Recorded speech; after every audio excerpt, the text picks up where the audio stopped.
When is the right time for the audience to ask questions? How do I respond if I don't know the answer? What kind of questions should I expect? These are some questions that the speaker may have before their presentations.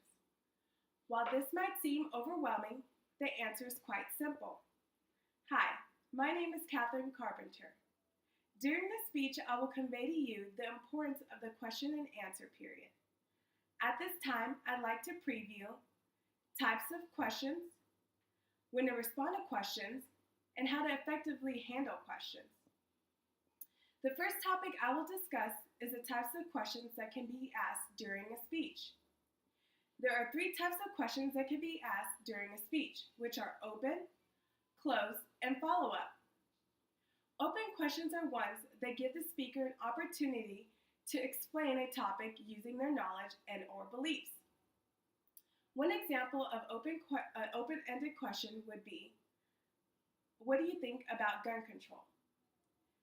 There are many advantages and disadvantages of open questions. Open-ended questions allow the audience to see personality traits of the speaker, such as their feelings or beliefs, and they communicate the audience is interested. The main disadvantage of this type of question is that it is very time-consuming. They should not be used when under time constraint. Closed questions are ones that result in restricted answers, such as a yes or no response.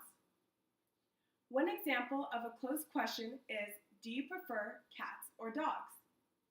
In this instance, the responder only has two choices to answer. Benefits of closed questions are that they are great for time constraints, in that you can control the question how it's answered. The disadvantages from a closed question is that the interviewer may need more information. Follow-up questions are used when the interviewer would like more information about a topic that is asked during the initial question. The second thing that I will discuss is when to answer questions. Knowing when to answer questions is a very important part of the speech. Effective speakers normally indicate during their introduction when it is appropriate to ask questions. It is normally preferred that all questions are held at the end of the speech. However, speakers may take questions at any time. You just have to communicate that with the audience. There are some examples of what is appropriate to allow questions during a speech. One example would be if the speaker is presenting material that is complex or difficult to understand, that the speaker can allow the audience an opportunity to grasp the concept before moving on to the next topic. The third thing that I'm going to discuss is how to effectively handle questions. It is important for the speaker to know how to handle questions from the audience. There are certain guidelines that will help a speaker to effectively handle audience questions. The best time to address questions is during the question and answer portion. However, there are times where the audience member might ask an untimely question.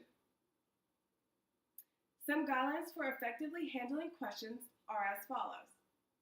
The speaker should ask themselves if it is helpful to restate the question before answering to ensure clarity.